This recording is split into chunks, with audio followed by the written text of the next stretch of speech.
So we're here at the farm where you live, and I have Megan Hight with me. Hi! And so I actually met you after the Homesteaders of America conference last year. Yes.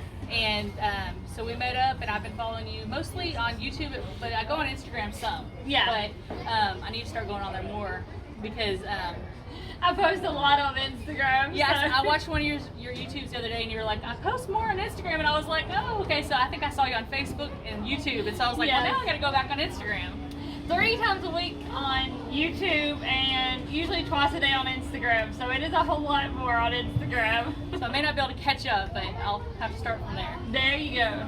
So y'all live here in South Carolina. We do. We bought raw land in South Carolina almost a year ago now. August will be a year. It's 16 acres that we have turned into an off-grid homestead.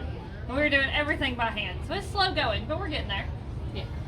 So and what I really like is we have a homestead too, but we've not done rabbits. So Yes. every time that I'm wanting to learn about rabbits, they're my go-to because, you know, you have... I love meat rabbits. I think every homestead should have meat rabbits. They're a super easy protein source. They multiply easy. They're easy to take care of. They're great for kids. Declan does a lot of their feeding chores. I mean, it's just so easy. And they taste really good. We made rabbit tacos for dinner last night, so you can do anything with rabbit meat. It's good. Well, and it's good that he's getting to learn about, Yes. you know, processing the animals and how life is, and not, you know, just thinking everything's McDonald's, you know, chicken nuggets. Funny thing is, my kid will not eat McDonald's. But he eats rabbit. He eats rabbit. He will not eat McDonald's. He does not like their fries. He does not like their chicken nuggets. We tried it a few times and we're like, okay, well, we don't like McDonald's either, so Yeah. we'll just go somewhere else other than McDonald's. Yeah, when we get fast food, after you eat it, you just feel just... He just never liked it. Cracker Barrel now, that's his jam. That's where we're going after here is Cracker Barrel. He loves Cracker Barrel. Pinto beans, mashed potatoes, he's happy all day long. He's a weird kid. So what is the next big project y'all are going to be working on? Whew. Next big project is going to be turning our chicken tractor into some kind of chicken coop, because we're getting rid of our chicken tractors and turning our meat chicken tractor into a rabbit tractor, and really scaling back our chicken operation to like maybe 10 layer chicks. So you're not going to move them around, you're just going to have them stationary? Yeah, I don't like chickens so much. I'm scared of their beaks, and so moving them and they get out, and it doesn't work out very good for me. Yeah. Well, you'll still get the eggs. I'll still, still you know. get, I love eggs. I eat probably about 3 eggs a day, so I need the eggs just for me. So I gotta keep my layer chicks, but meat chickens, I'd rather have rabbits. Sorry. I know y'all like So those chickens. how many are in your family? Just us 3. Just the Me, 3 of y'all? Kenneth, and And Declan. how old is Declan? 3. So a 3-year-old feeds and takes care of the daily chores of your rabbit Of operation. the rabbit. Wow. And if you do their feed, he gets very upset because he wants to do it. So he's territorial over taking Over care of his his rabbits. rabbits, he Okay. sure is. But That's he knows that they're food too. Yep. He doesn't think that's they're actually pets. really good. So And he'll ask you if the rabbit we're eating has a name and who we're eating. I'm like, Cadbury's our breeding buck. He's like our main breeding buck, and he'll ask me, are we eating Cadbury? And I'm like, no. Cadbury's still safe. He's outside. Like, But y'all got another one, right? Did you get one Yes, for we- now with the heat? yes, his name is Jackson. Just got him. He just came out of quarantine, and he will start breeding in about 2 months when the heat dies down a little bit. So that would be probably the breed if we're in Texas. We'd probably Yes. go with something like that. Tamook rabbits were bred in Texas by Texas A&M University. Okay. They're made for Texas heat. Okay. So, get there. Go there. Yeah, and we have an auction that's local to us that they have a lot of different ones, but if I went in there and I had Had no research, idea whether I would you know- probably end up with one that they just Yes. put in there that's not bred for Texas. They just Yes. have it there. Tamook rabbits. It's Texas A&M University of whatever that word is. K. It starts with a K. That's where the K from. TAMUK. So, can't forget it if you're from Texas. I mean, And I did tell him I'll not get rabbits until I let him build a cage. yes. Do you like bringing animals on him without having something built, or do you guys try and prepare? We, with our rabbits and our goats, we finished both of their housing the day we got them. So, nope, totally sprung it on him. I was like, this lady was like, I'm selling 6 meat rabbits that are full grown because I didn't get a chance to butcher them. Do you want them? I'll sell them to you cheap. And I was like, yeah. She's like, okay, come get them Saturday. And this was like, I don't know, Thursday. And I'm like, oh. We So you need had to to keep them a little bit longer before you ended up processing them, or did you No, process them right away? we kept them about 2 weeks just so that we could make sure they were on the diet we wanted them on, because we weren't too sure what she was feeding them before we processed them. Just make sure they're healthy. Yep. Yeah. And then we processed the 4 of the boys. We kept the 2 girls. That was our first 2 breeder does, Pretty Girl and Nosy Rosie. That's where they come from. And the ones we processed, the ones we processed were breakfast, lunch, dinner, and taco. Our first 4 rabbits. Yeah, we don't name the ones that we're gonna eat because you don't want to get attached. Mommy's white cup's right there. It's got ice in it. So you're gonna do what with the goats? What's the for milk? Or? Our goats will be dairy goats, and then their offspring will be meat goats. So as we breed them, we'll just harvest the offspring for meat and then keep producing dairy from them. Okay. Declan has tried dairy goats. Say Mojo Homestead brought him some goat milk one time, and he really, really liked it. So tastes really good. So that's where we're going with that. Y'all plan to get pigs? Yes. I'm hoping in the fall. As soon as we can get a chicken coop built and get some more pasture area a little thinned out to get some kind of electric netting up for pigs, we're getting pigs. You're gonna get pasture pigs? Or? Yes. We're looking at, we talked to Pork Rind at Homesteaders of America last year, and we're getting Herefords is the breed we want to start with. They're a heritage pig, but they are more pasture raised and they're really good meat. So that's what we're going with. Well, and I really like that you forage for a lot of, we buy the feed. Of course, we're on the road, so we don't, and I saw that you were out foraging, so you're able to use what you have and save some Our money. rabbits get 75% of their feed and forage every day. So that's nice. And they're going to 100%. They're just not on 100% yet because we haven't run out of the pellets that we bought. Because we bought a bunch at once and we're just using them up.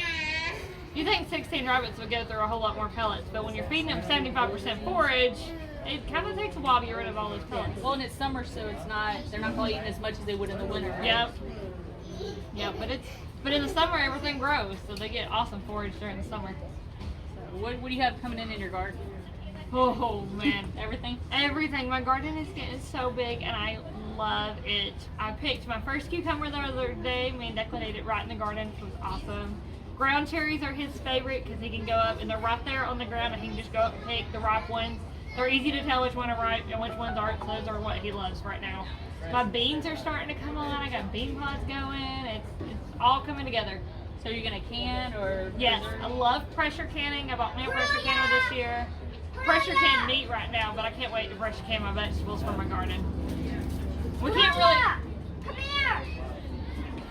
run a dehydrator on our off-grid setup. It takes too much power, and it would take too long to run a generator to do eating on a dehydrator. So I want to look at getting a solar dehydrator, and if I can do that, then we'll go to dehydrating some too. Okay. But right now I just use airflow to like dry herbs and stuff out, and that's how I'll be drying a lot of feed for the rabbits for the winter, is just letting them air dry out and get brittle and to put them up for winter time.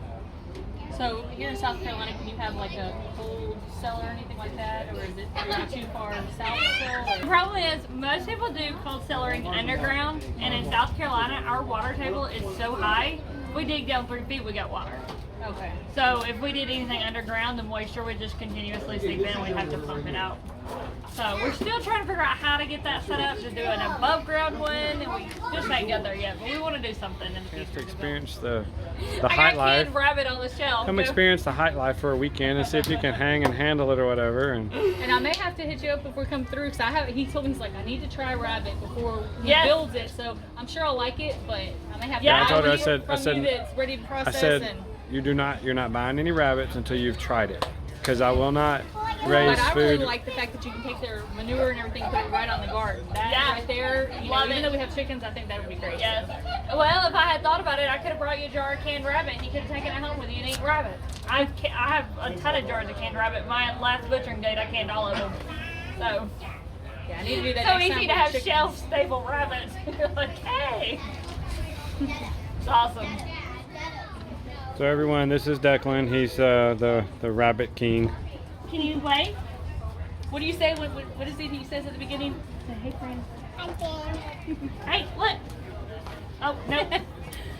He's been on camera all day Yeah. today, so he is like done. So if somebody's looking for your channel, what are you on? We're mainly on Instagram and YouTube. I do have a Facebook. You can get me on there, but I really do Instagram a whole lot. And I'm at Living the Hight Life on Instagram. And on YouTube, I'm at Living the Hight Life Off Grid. And you can get to that at www.youtube.com/Living the Hight Life. All one word. Because you have a blog too, right? I have a blog, and it is livingthehightlife.com. Yeah, I'm all over the place. You started that when y'all were traveling, right? Yeah, we were a traveling family. We still live in our travel trailer, which is a fancy way to say that we have a 2-bedroom camper. And we traveled for 2 years in it around the United States looking for a place to settle down before we chose South Carolina. And we still live in it. I saw your video and we'd already found our land, but I was like, this would have been, because it was really actually interesting where you made the list of, you ruled out the different places, and I thought that was really interesting. I love to research things, so I do have a list on my blog going through all of the states and kind of organizing them by different homesteading criteria we had versus homeschooling and gun laws and stuff like that to find what was the top homesteading states. And it goes through, I think it's like 12 states, or the top 12. And you might be surprised by what actually ranks, and especially the first 2 states, I think, were like Alaska and Hawaii. Like Hawaii, who homesteads in Hawaii? There are homesteads in Hawaii, but that was like number 2 was Hawaii. That's crazy. Well, when y'all were traveling, what was your favorite state or place that y'all went just to visit? So we had the awesome experience of living in Yellowstone National Park for 3 months. And that was like the most amazing experience. You can't go right now because they're flooded. Yeah. Oh my goodness. And it's so hard to see something that we lived in for months like destroyed by these floods that are crazy. Yeah. It bothered me, and I hadn't even been there, to see that house. Yeah. But it was really fun living there. I mean, having grizzly bears walk up right behind where you're camping, but yeah. Declan had some amazing experiences. We had amazing experiences. That was like the epic part of our entire journey.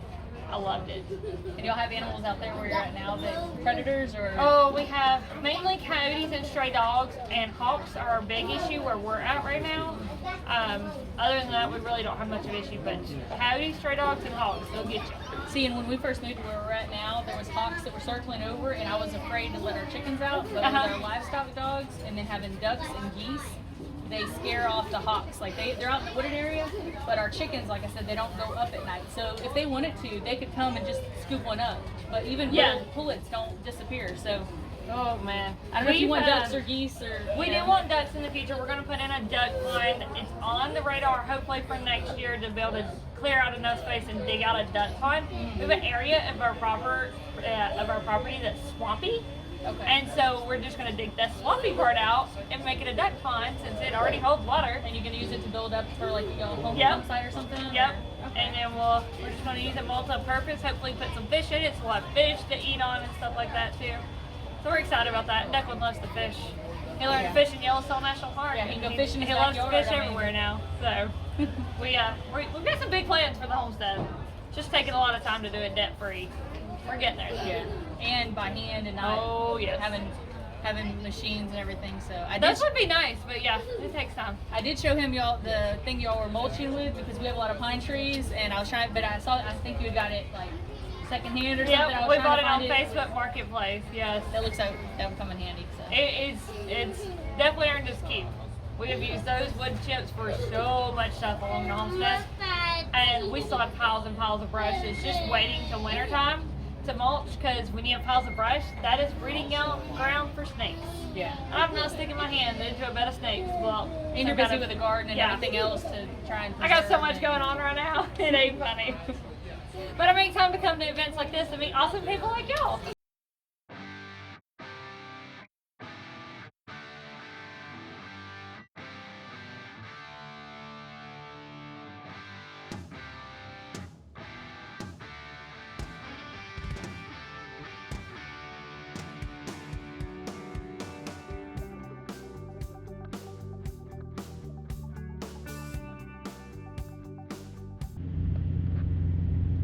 Thanks for watching. So you don't miss the journey of Carlisle farm life, pound that thumbs up button, click subscribe, and turn on the bell notifications. See y'all soon.